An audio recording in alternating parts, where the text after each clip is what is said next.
Welcome to the Common Sense Show, and I'm excited to have Larry Namer with me today, who is founder of Entertainment Television. He's done some really interesting things in cable television over the years. He comes from humble beginnings and built a multi-billion-dollar media empire. But here's the thing: it's important for us to understand how to go from 0 to 1. Sometimes we're not always going to go from 0 to billions, but it's very crucial to understand the mindset of individuals who have actually walked the path and been successful. So I'm happy to be able to spend some time with Larry today, and that he's gracious enough to give us his time for the podcast. I'm going to just swoosh, and then we're going to bring Larry up.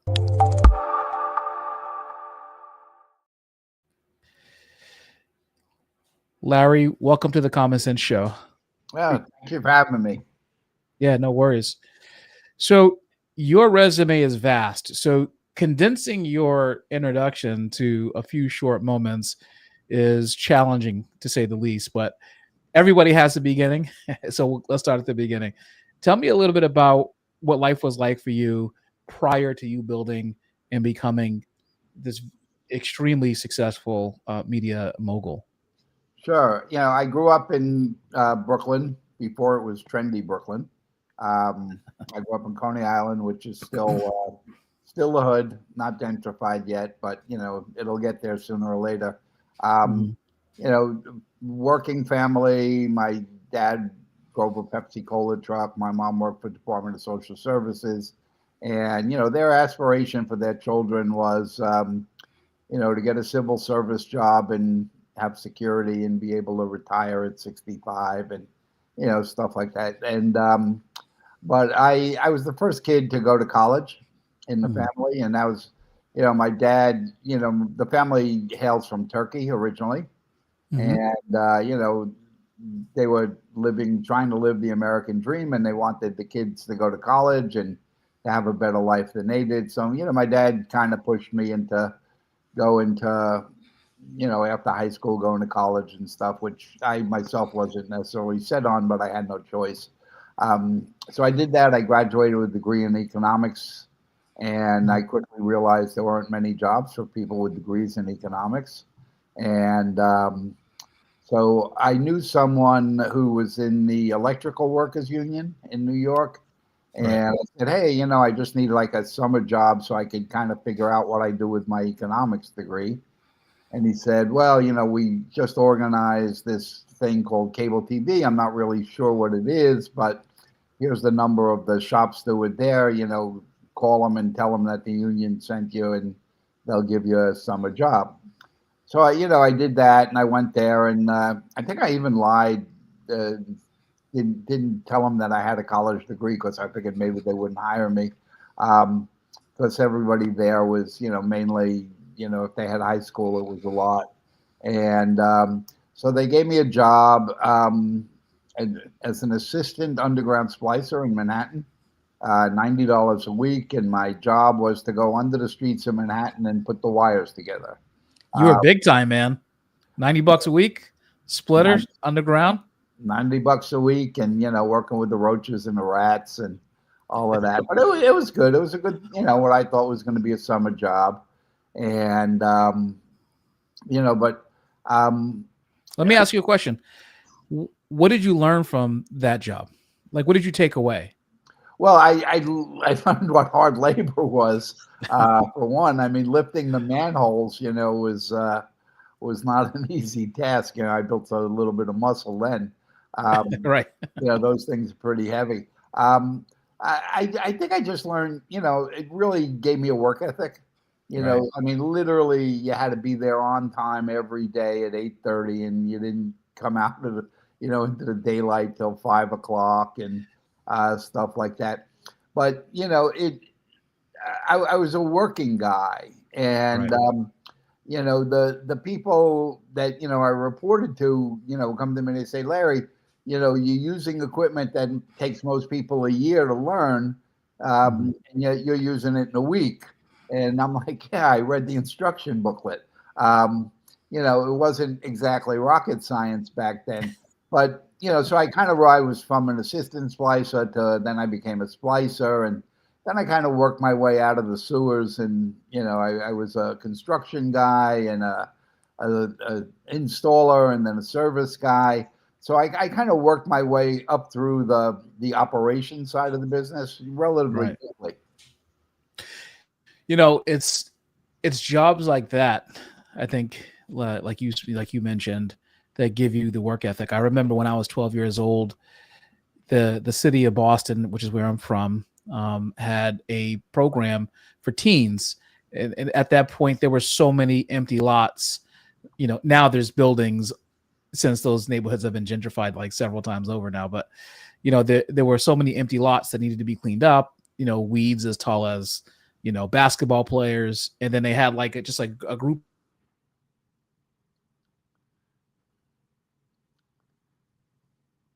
Yeah, you're frozen.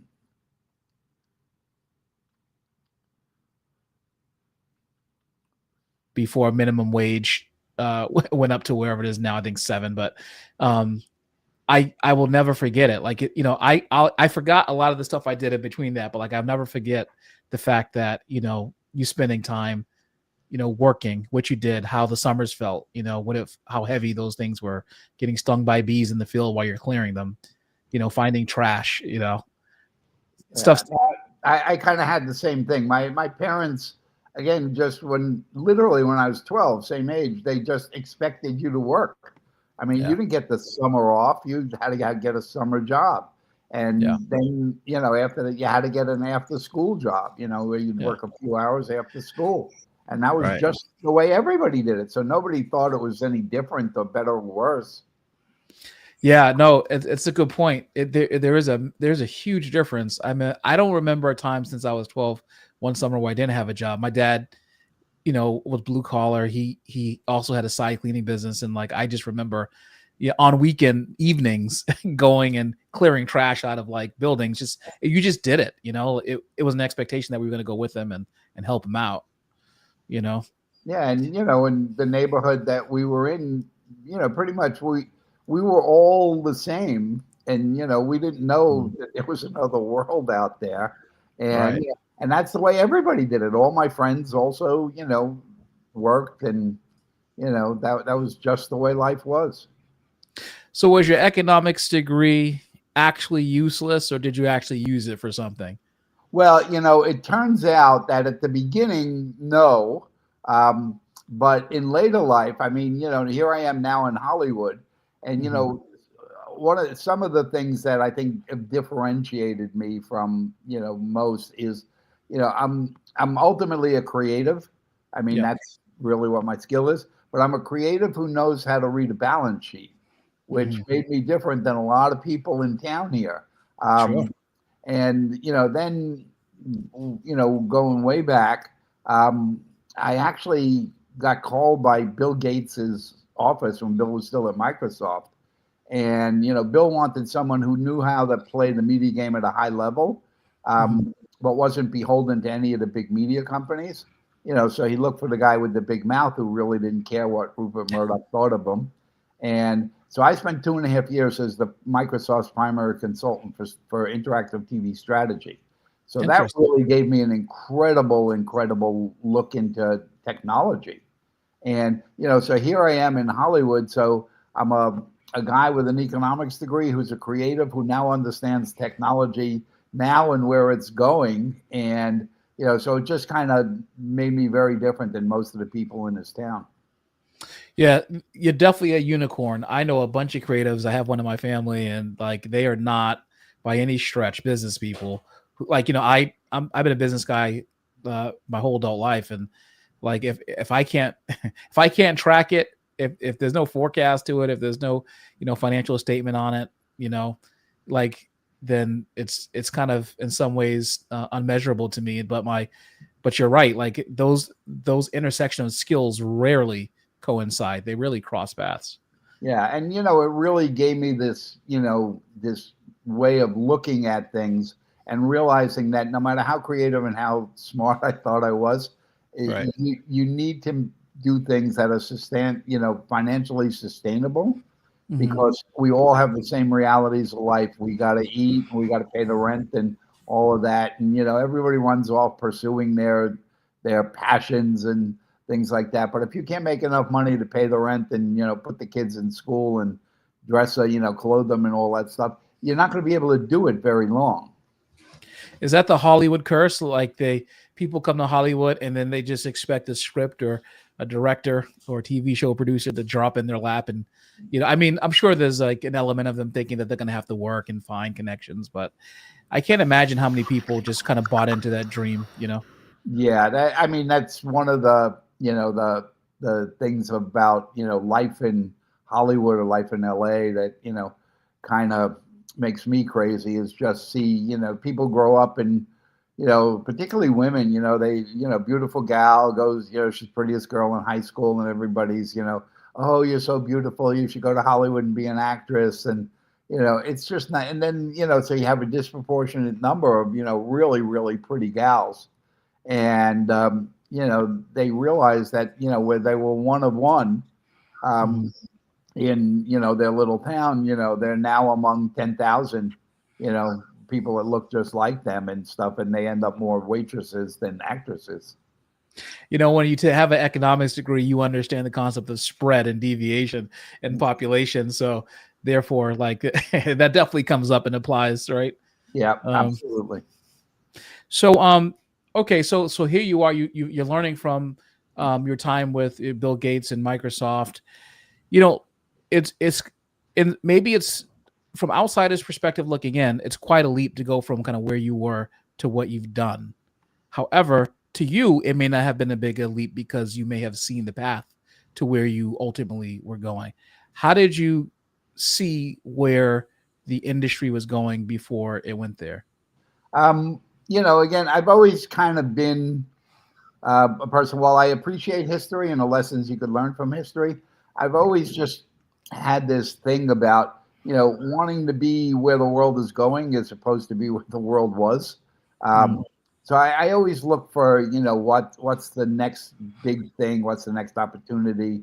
And typically I get to places, a lot before particularly big companies recognize them, and I think my first, out of college job working, the company was acquired by Time Inc. when Time Inc. was a publishing company. I learned a lot about corporate culture and how slow and how political it is. So I learned how to maneuver through that kind of world, which turned out to be incredibly helpful. But, I rose in Manhattan Cable eventually, when I was 25, became the director of operations.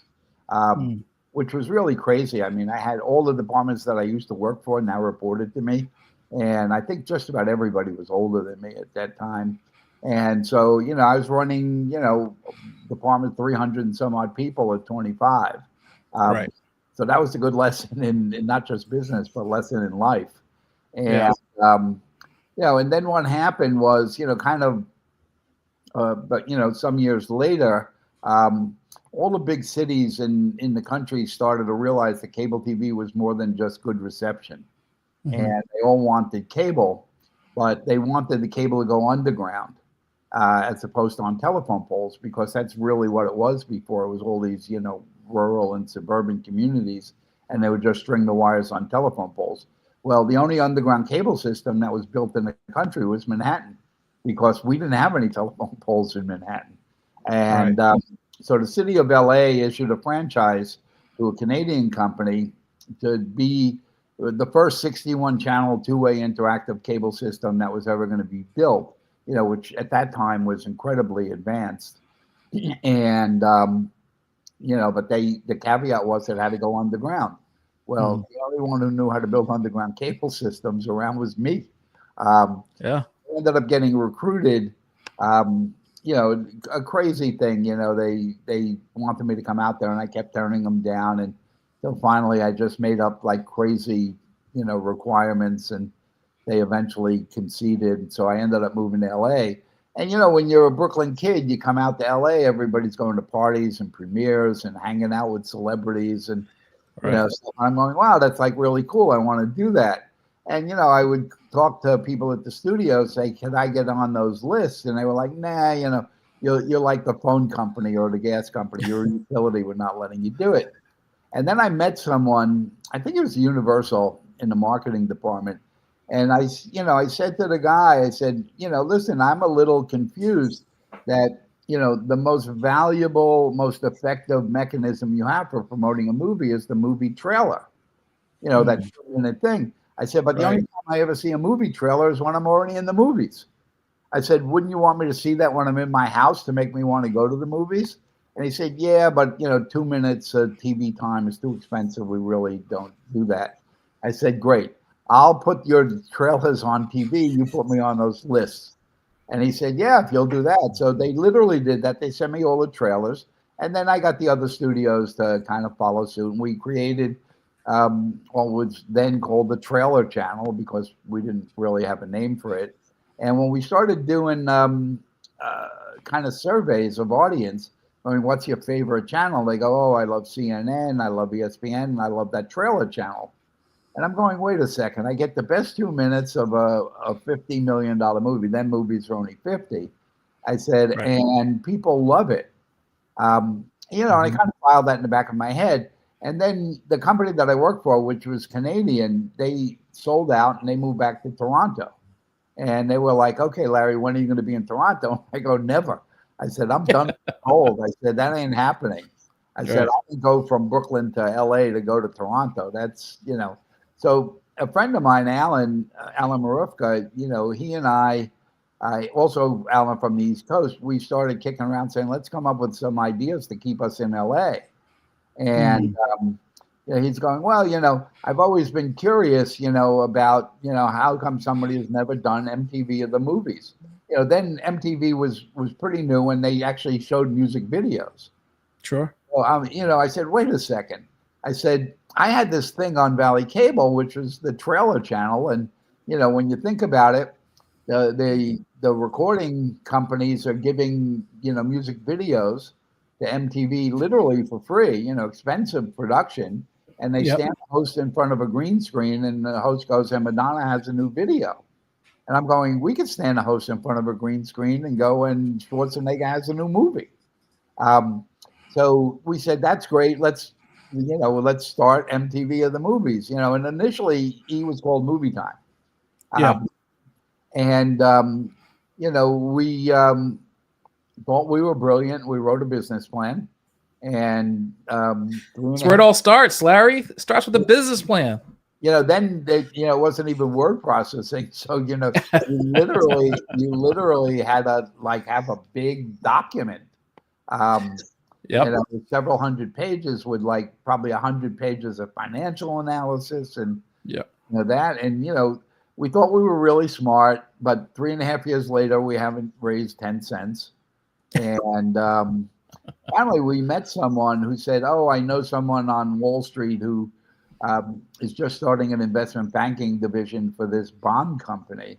Here's the number. Go tell him I said to call. So, we went in and, Alan and I, walked into this office and it was a young guy and he had movie posters on the wall. And we kind of looked at each other and said, that's kind of odd. It's, we're not used to investment bankers with movie posters. And, we went through the whole thing and the guy went, I love this. I want to do it. And then, starting a TV network then was somewhere between 60 and $100 million, linear television network, And I said, great. Would you give us more like the 100 million so we could do all the things we want? And he goes, I'm only allowed to sign for 2.5. And I'm like, well, what am I supposed to do with 2.5? I can't even buy the cameras for 2.5. And he goes, well, that's all I can sign for. So we, Alan and I said, you know what? After 3.5 years, we're tired of getting beat up. We did over 100 pitches. And we said, fine, we'll take the 2.5, and which we did. And he came through. And I had a friend who was teaching radio, television, film at University of Texas in Austin. And I called him up and said, hey, Brian, do you have kids that need intern jobs for the summer? And he went, yeah, we had trouble placing kids this year. I said, send me all you got. And, E now is a monster. It's 142 countries and the valuation up around 7 still. But people don't realize it started with $2.5 million, 11 employees, and 31 interns from Texas. That's when I think about that. I think there's a few lessons for the people who are watching this, which is that when you're building your business, you talked about, well, at that time, obviously, um, not even having word processing. I remember I'm in my 40s. I was like one of the last few years um, in high school where we still had typewriting class. So I was kind of laughing at the fact that how you had to produce your business report. But I remember the headache that was using a typewriter. But I think broadly speaking, like the lesson for individuals who are watching are simply that being resourceful and being scrappy initially, especially, right? Like you had 2.5 million. You would have accepted 100 million. Obviously, that would have been ideal. No one's going to get their ideal investment, so you're going to have to learn how to manage with what you have. And I think that's smart. Grabbing like 30 interns that come up that need a job, and you're giving them something for their resume, and it really is it's a great way to be kind of resourceful with what you do have. Yeah, and it was, my friend wanted to kill me after because these kids started out the beginning of the summer as interns, but as soon as we went on the air, Uh-huh. I mean, it took off. People would come and go, "Oh my God, this is amazing! Why didn't you tell us that's what you wanted to do? We would have given you the money 3 years ago." And we very quickly became the fastest growing TV network, not just in the country but in the world. Now wait a second. Now where did all these interns stay? They just kind of popped. Did they stay all in your living room? Now, we rented apartments. Okay. Some of them managed to get their own apartments, or they had friends in LA. But we rented apartments. Right. We got mattresses, and some of them stayed there. I mean, we just figured out how to make it work. Right. And, sure. But we grew in the first year. We were in 14 different countries, which was unthinkable, unheard of. And my friend wanted to kill me because the 31 interns came at the beginning of the summer. And, we grew so fast. By the end of the summer, half of these kids were vice presidents. So how did who handled the sales of the show? Pretty much it was me, me and Alan. Alan would deal more with the Hollywood side, the celebrities in the studios. And I dealt with the cable world and, distribution outlets and stuff. But, we really didn't have a lot of money. So I would be the one to go around pitching advertisers and going to cable companies all over. Then before consolidation, there were 10,000 cable companies in the U.S. And unfortunately, you had to pitch them each individually. So I spent, my time on the road all the time going in and trying to convince cable operators why this would be good for, their cable system and stuff. And based on, my being a cable operator before, I was able to relate to them and basically present to them the case for why they should carry it in a language in a way that they would understand. What did you learn about how to pitch? What became your most effective pitch? Just understanding what it is, not so much what I wanted to sell, understanding what the person needs. And, that was the time, where you had the early days of HBO and Showtime and all the movie channels and stuff like that. Right. And, we just had this thing that, and it turns out to be true, if you had HBO on a monthly subscription, you would not watch all the movies that they offered, but you would look at the guide, and then there was actually a printed guide that you get. Yes. And you'd look at it and go, "Oh, I know these movies. It's a good month." Right. Or I never heard of this stuff. They could be the best movies. They could be Academy Award winners. But if you never heard them, they had no perceived value. So really what our case was, and we built, with very limited research dollars, the case that by exposing lots of movies on this cable network, we increased the perceived value, and that people were going to be more apt to stick with the pay TV services. So we proved an economic case that we can present to the cable operators to why carrying this basic cable network would actually help their pay TV sales and retention. Yeah, that's actually a brilliant idea. You essentially got inventory for lower cost was able to give people kind of what they wanted. It kind of gave both people what they wanted, right? It gave consumers what they wanted and their ability to kind of choose kind of what they wanted to watch, like movie wise, go to the movies, get out there, even shows. And then it gave you the opportunity to kind of produce, this inventory on the business side and make money for your constituents. Makes Yeah, sense. and we did, again, a lot of it has to do with just having street smarts. We had an arrangement. There was a woman named T.G. Wilkerson Cassell who owned the Hollywood Reporter, which was the Bible of the Right. media world, the studios and film world. And T.G. loved it and said, "I can't give you cash, but I'll give you some advertising space to use as you need it. Right. If you don't sell it, you could use it, because it didn't cost her much." And so I would go and get a cable company to sign on.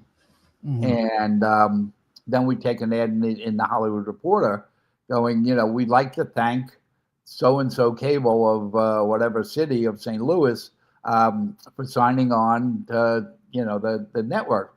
And then we would literally get copies of the magazine, rip the pages out, and then send them to all the studios and, to all the marketing people.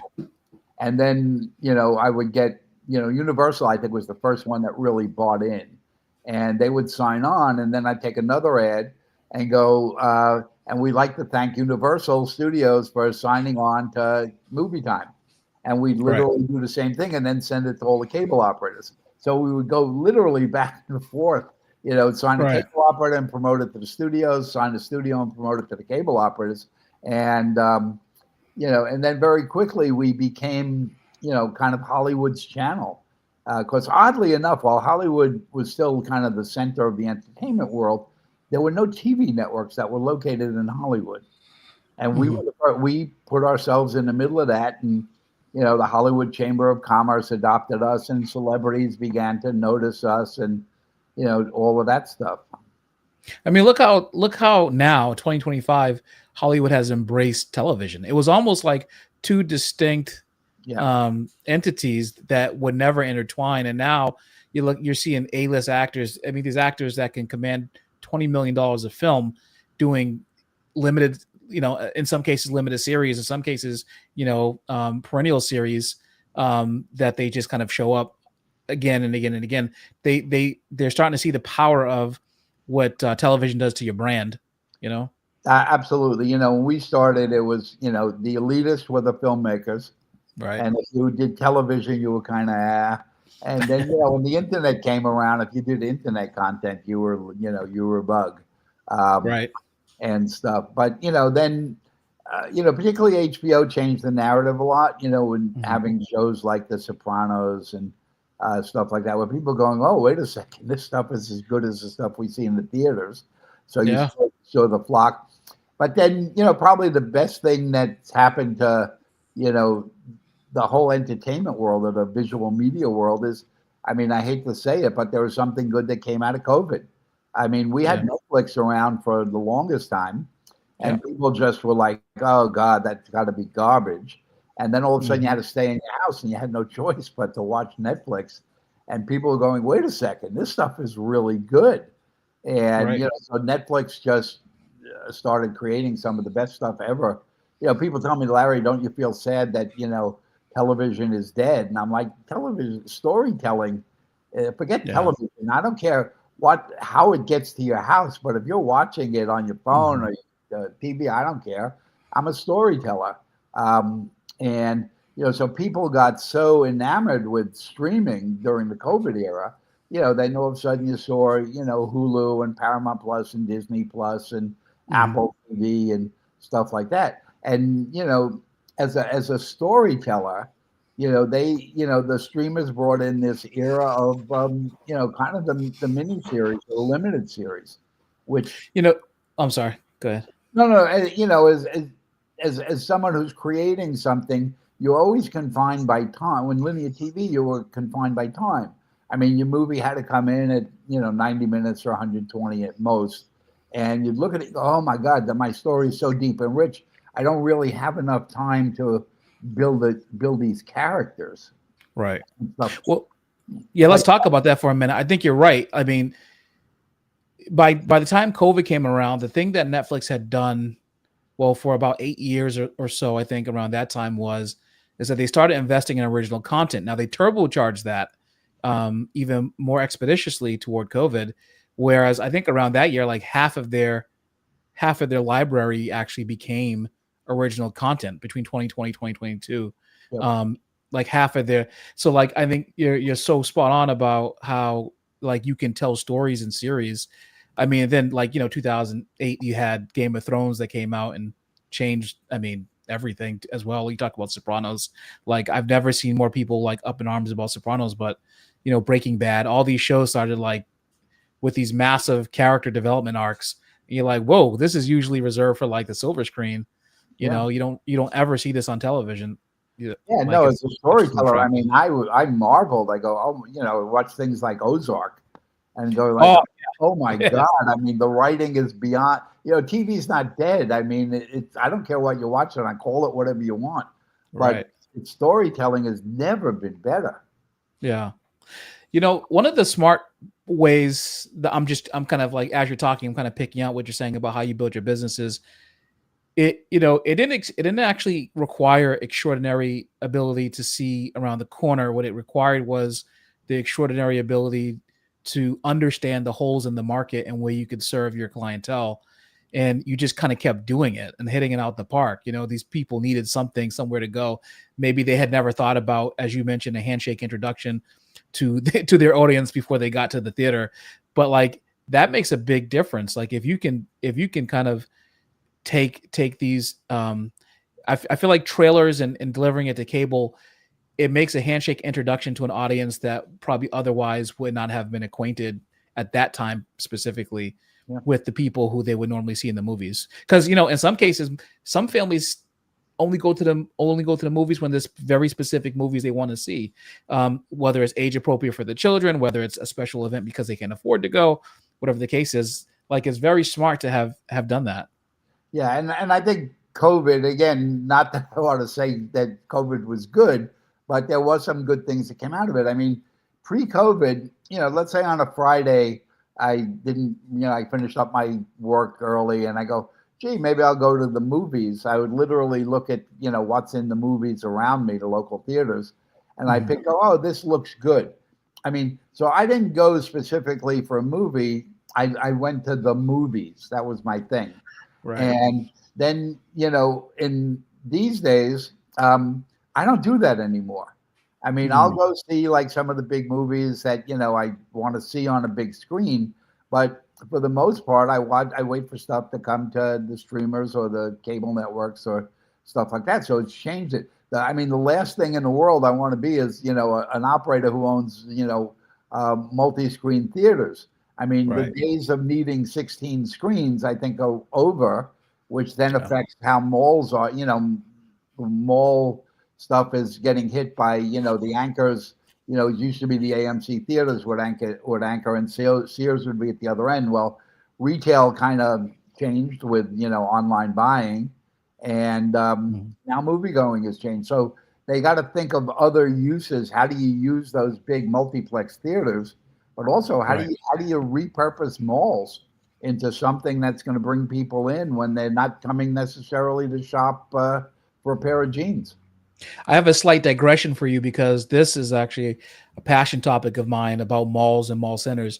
So probably I would say about 15 years ago, you could not get a mall developer or a mall operator to embrace the thought of having a fitness place in the mall because they didn't see it as an anchor. They thought it was not ironically classy enough to have in a mall, and they it wasn't the right tenant for them.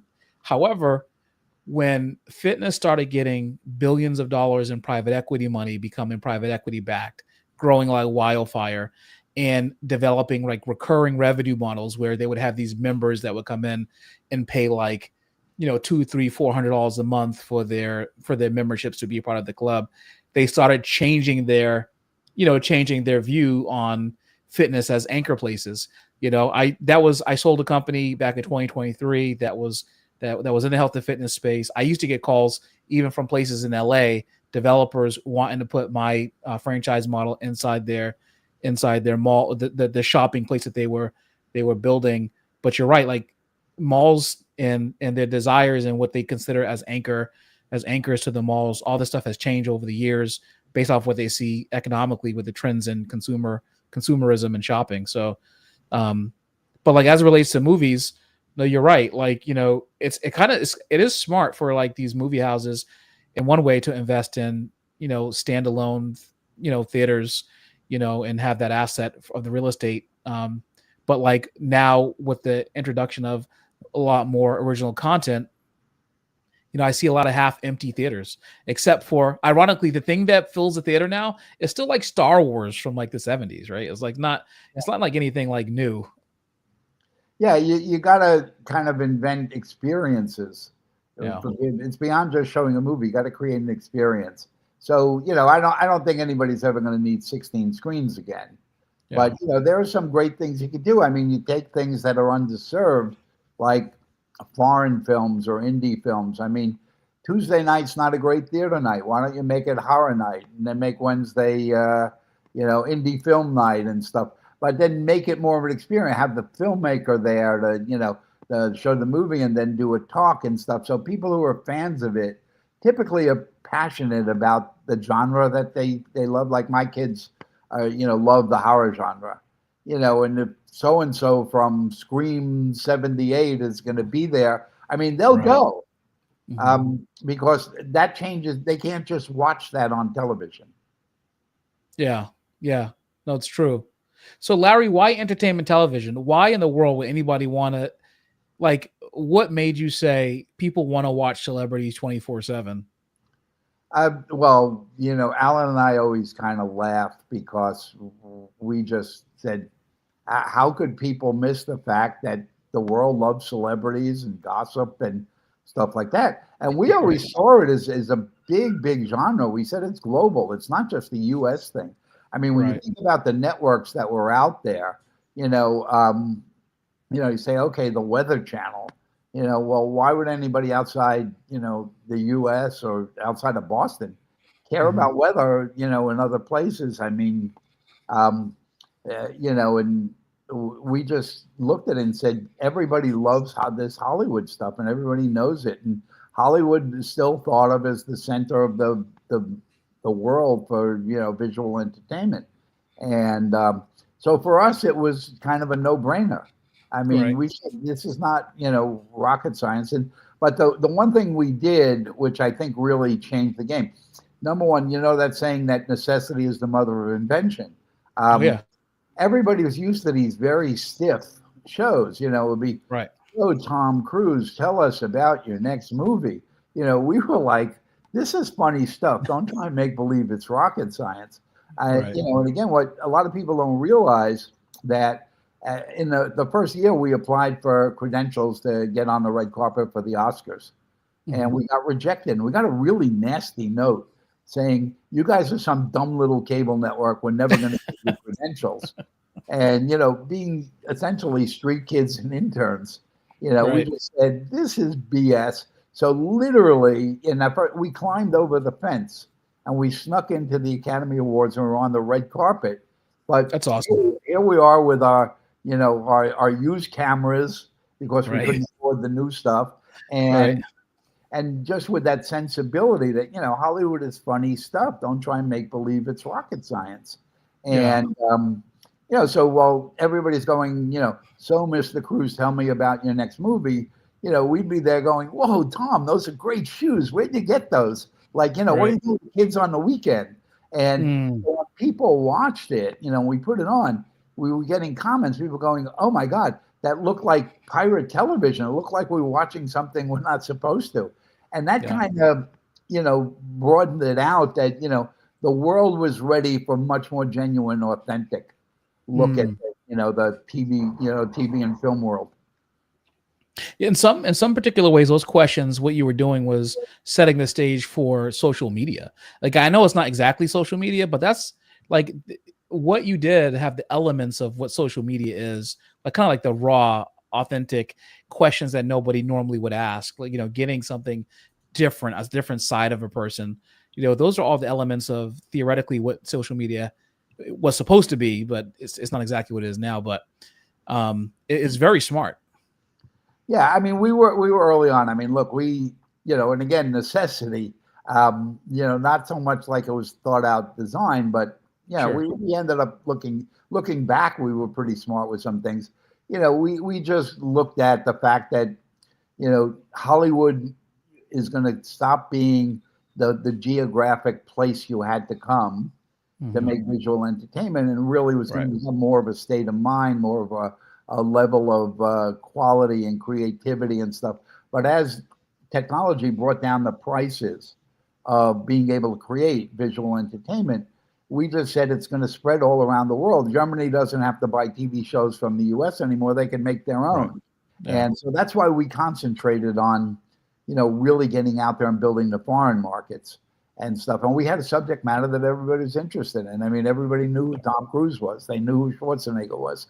So, we didn't have to market that and stuff. And, so that really, differentiated us a lot. And, then finally, when we had a little bit of money, we were getting advertised. We got a good subscriber base. We were getting advertisers in. And so we decided to do more traditional forms like half-hour shows.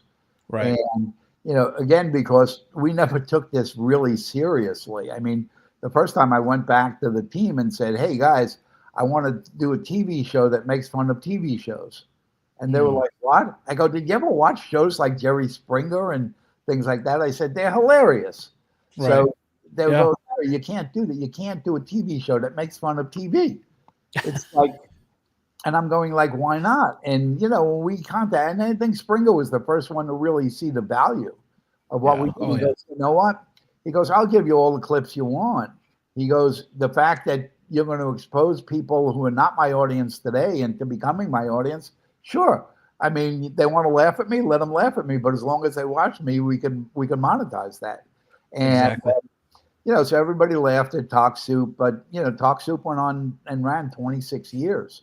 And that change, that was really the beginning of, the things you're seeing on the internet today. And we were the beginning of reality TV.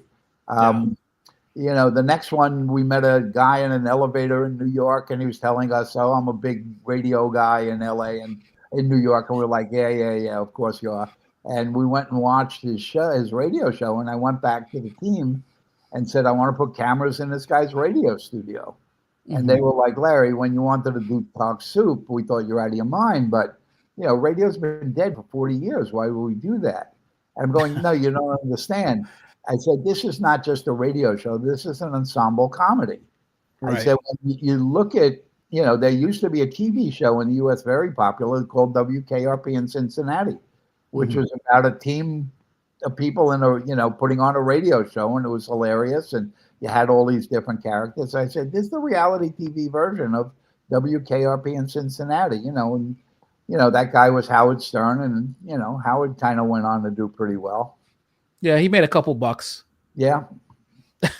He certainly saved Sirius Radio for a time, like without that contract. I mean, they paid him $500 million a couple times, but, without that contract, without that, he brought over a massive amount of members to that satellite radio firm. So yeah, and he did that for us. When Howard was on, the channel, he'd be on his radio show and go, hey, in case you folks don't get, my show, the Howard Stern show, call your cable operator and complain. And people would start, his fan base would call the cable operator, and cable operators going, I never heard of this movie time thingy, whatever, we called it then. But whatever it is, people are complaining we don't carry it. Sure, let's put it on. And that's how, we managed to get domestic growth really, really quickly. Larry, this is video podcasting. That's what it is now, right? Like you kind of almost invented the concept of having a radio show and then having the videos in it. And look who did it. I mean, even, someone like Rush Limbaugh ended up doing it. He was massive, with the video cameras in his studio, and then like everybody started following suit. Yeah. And, we didn't do it deliberately when we were doing that, but we did it intuitively. Sure. And, looking back, I go, oh my God, I was doing this stuff 40 years ago. And, there are a lot of things that I realize now that I didn't realize then. So what are you working on now? Are you still working on projects? Are you able to scratch that creative itch? Yeah, probably more than ever, or probably more than I should. But while I was still at a friend who's a lawyer, had some clients that were looking at a media company investment in Russia. And the lawyer said, would you go over there and tell me if you think it's real? So I went over, and of course it wasn't real. But, I met the mayor of St. Petersburg, and he was like, Larry, the Soviet Union is kind of falling apart, and there's no money coming into the children's hospital and the orphanage. Would you help me start a music festival? And I'm like, I don't really know music. And he's like, well, you got to know more than me. So, yeah, we started this music festival there. So we jumped into the music business, and, that resulted in, all the music companies, the recording companies being amazed that there was a new market now, Russia and the Soviet Union. And they were like, well, Larry, when you needed David Bowie for your charity concert, that was great, but we want to put David on tour, whoever the artist was. So we ended up with a music company, and separate from me. This was just me and others. We formed another company. We did over 300 concerts of major Western artists. Wow. We brought soap operas to the Russian audience and stuff. And we actually had the #1 TV show in Russia for 11 years. And then, I jumped over to China.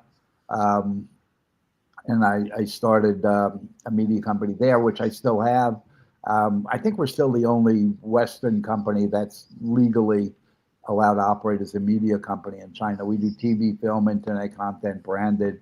We do a lot of immersive stuff there. We do AR, and AI related stuff. And so we have the company in China. But then with COVID, I started doing stuff here in the US again. And mainly things that have let's call it social impact component. So we did financial wellness for millennials, because kids don't really learn life skills in school anymore. Another one called conscious parenting, because becoming a parent in today's world is so much more complex than it was when I was a kid. We have a nighttime show going on in early next year. I can't say which network it's on, but because the lawyers are still doing their papers. But come on, lawyers, hurry up so we can figure it out.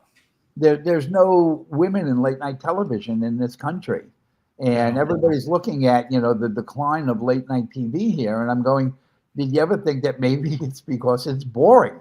Again, it's the same old show for God knows how many years. So tell me, Tom Cruise, about your next movie. So we found this gal, Natasha Graziano, who's a female motivational speaker. And 8 years ago, homeless on the streets of London with a kid.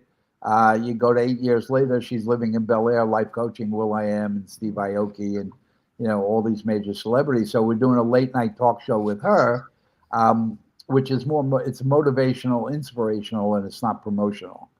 So, she'll be like, Tom, tell us about your relationship with the kids.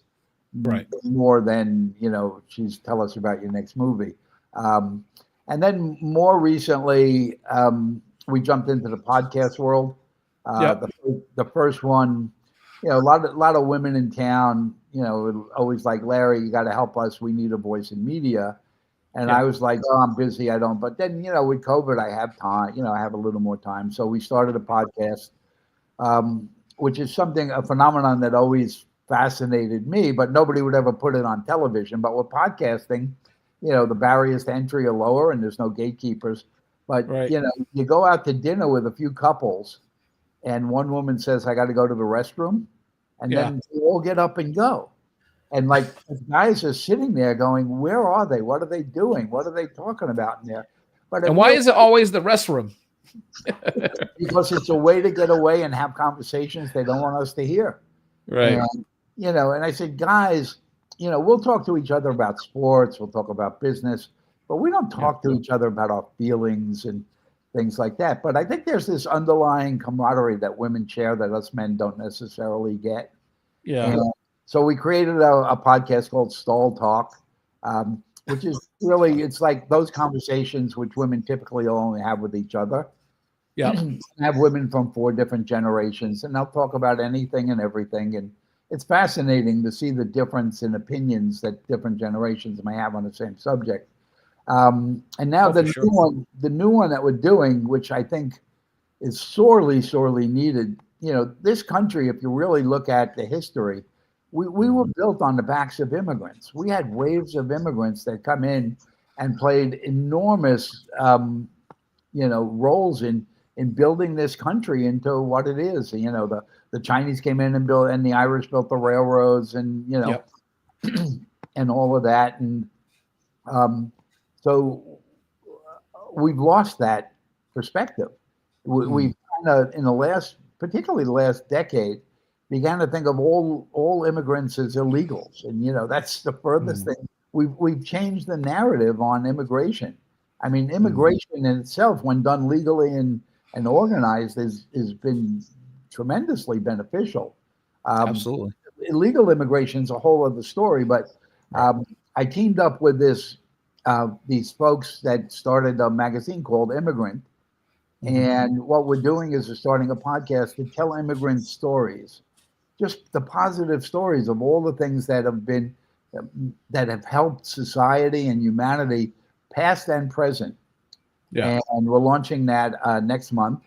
And it's hosted by this woman, Pamela Anchang, who started the magazine. She's the editor, and Pamela's from Cameroon, and her husband is from Nigeria and stuff. But we're dealing with immigrants of any place, come here, because we're all not far from being immigrants, and we've lost that fact. Yeah, it's definitely. I've interviewed quite a few successful people on this podcast, and some of the immigrant stories that I've heard are remarkable. Kind of what they've done to get here, how they were able to go from where they were when they first got here with nothing, relatively nothing, or very little, to something. I mean, just the stories, even locally in my town. Immigrant couple they left Vietnam to come to the United States, but here's the catch was that the government did not let you take more than $100 with you if you left and went, and came to the United States. So they would take all your money, they would take any assets you had, and they would leave you with $100, and they would say, good luck in America, But just hearing some of those stories about how people have really come are really important, because they really help you to understand the kind of the human condition and what makes successful people tick. So Larry, if you were to leave the folks who are watching and listening to this with one piece of advice when it comes to, they don't have to most people are not going to build a $1 billion company. However, you can build something that works for you. You can build something that works for your own personal economy. What piece of advice would you give them? Sure. I mean, particularly with younger entrepreneurs, I kind of give them this advice, and a lot of times I get weird looks when I say it. But everybody's out there like, oh, follow your passion, and I'm like the anti-follow your passion person. I think we all have to face the same necessities of life. We have to make enough money so we can pay the rent and feed ourselves and feed our kids and do all of that stuff. A lot of people confuse their passion with their hobby, or something that should be just thought of as a hobby. So my thing is, find something you're good at and work your butt off and become great at it. And then that will become your passion, and then will provide you with the fuel, money, and opportunity to be able to practice your hobbies. I mean, like with me, I've been a wannabe chef since I'm 12 years old. I mean, my passion is cooking. It's not television. I do the TV stuff pretty good, but if I didn't have an income that allows me to go off every day, I just take 6 to 8 o'clock. I go in the kitchen and cook, and I don't care what's going on. So by becoming really, really good at the media stuff, it gives me the opportunity to follow what really is my hobby, not my vocation. So you have to master something. I talk about that all the time on the podcast, which is achieving mastery over something, because it makes you a specialist. And Yeah.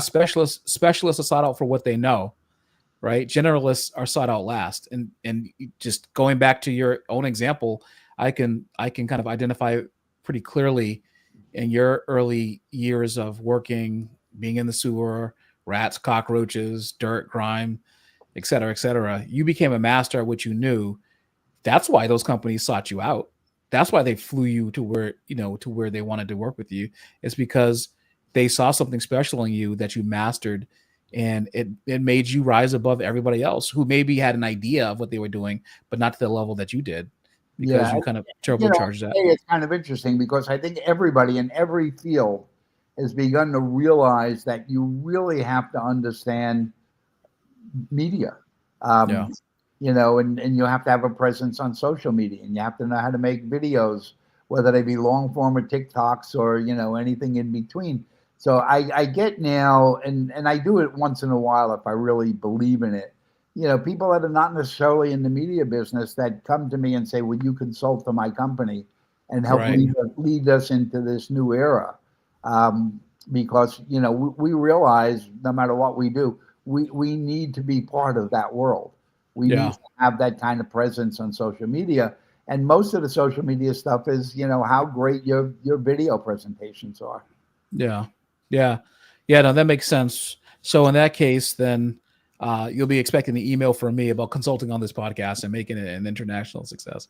Yeah, no, that we've been getting, I mean, Pamela from, Immigrant Magazine came to us and Right. said, how do I turn my magazine into a visual something, and Right. we studied it and said, what, if I go to the networks with it, they're going to go, oh my God, if we do something on immigration, Trump will kill us. Um, Uh, and just said we could do podcasting because it's inexpensive. We could experiment. It becomes a proof of concept or a case study into, any literally any genre. you mentioned before you got on that you do, you've done so many podcasts.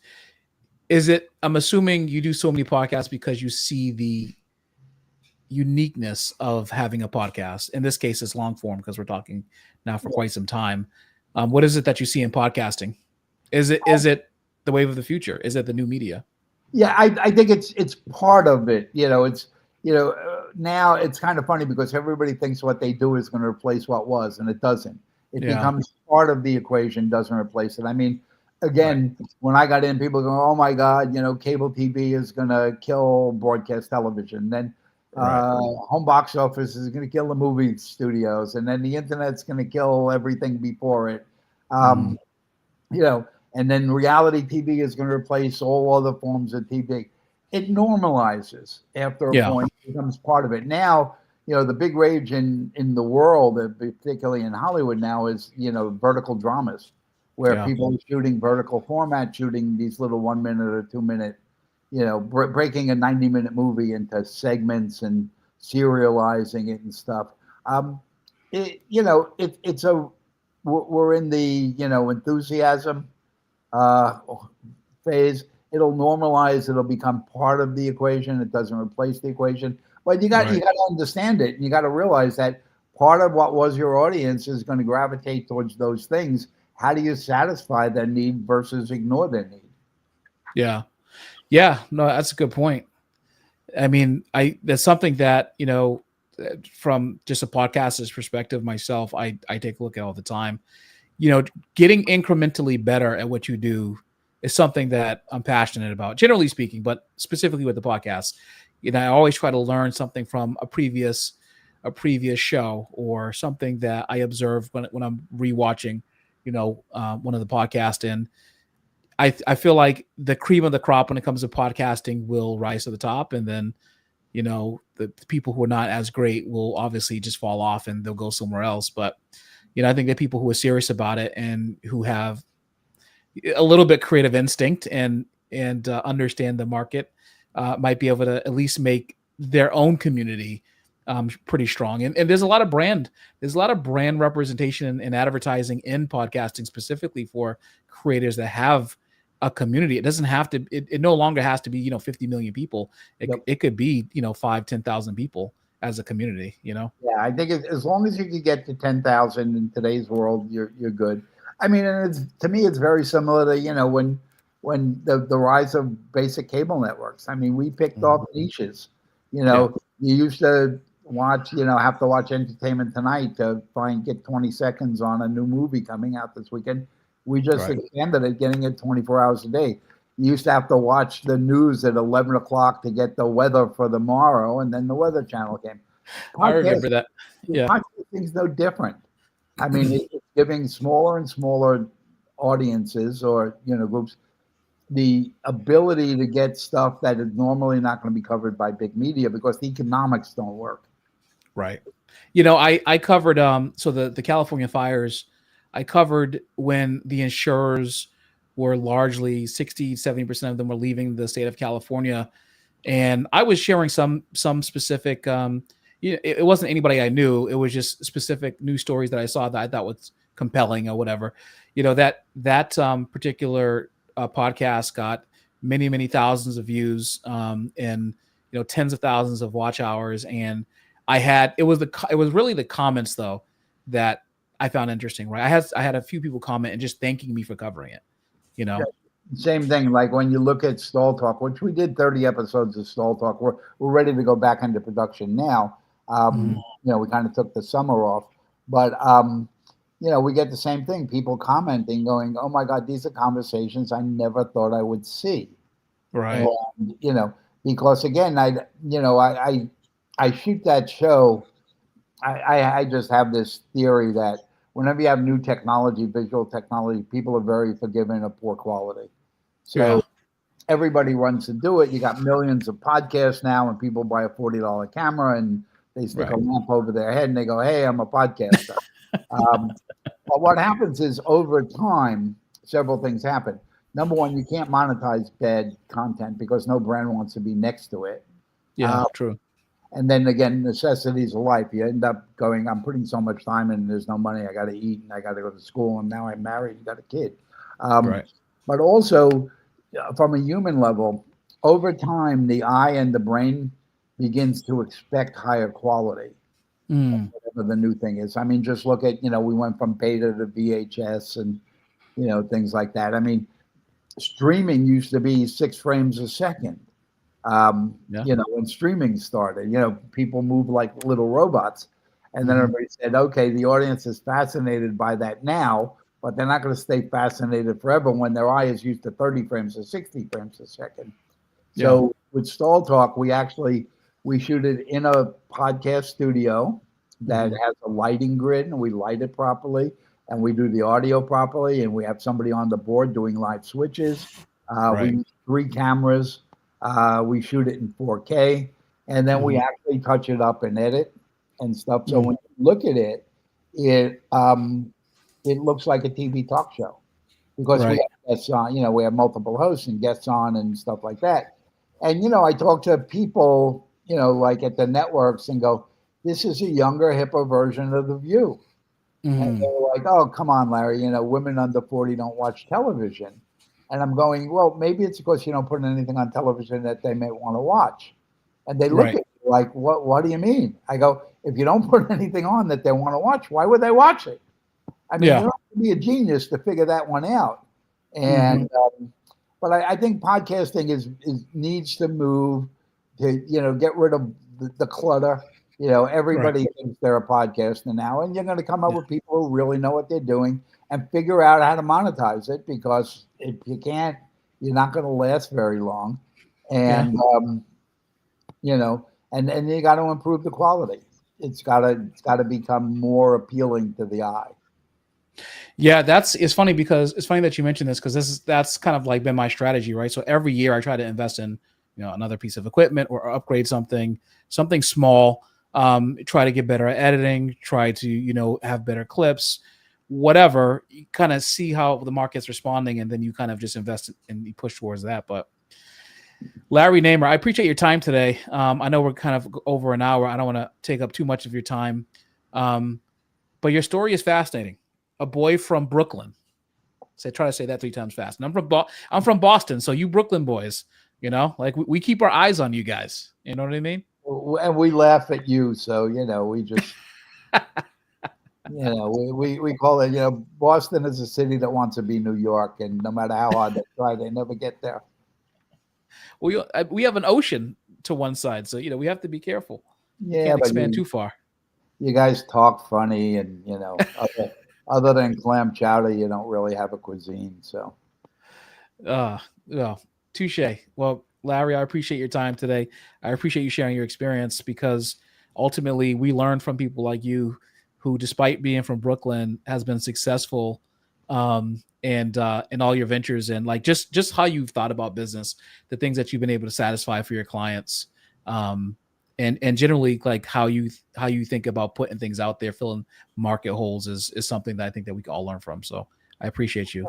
Well, thanks for having me, and take care. All right, take care, Larry. I appreciate you.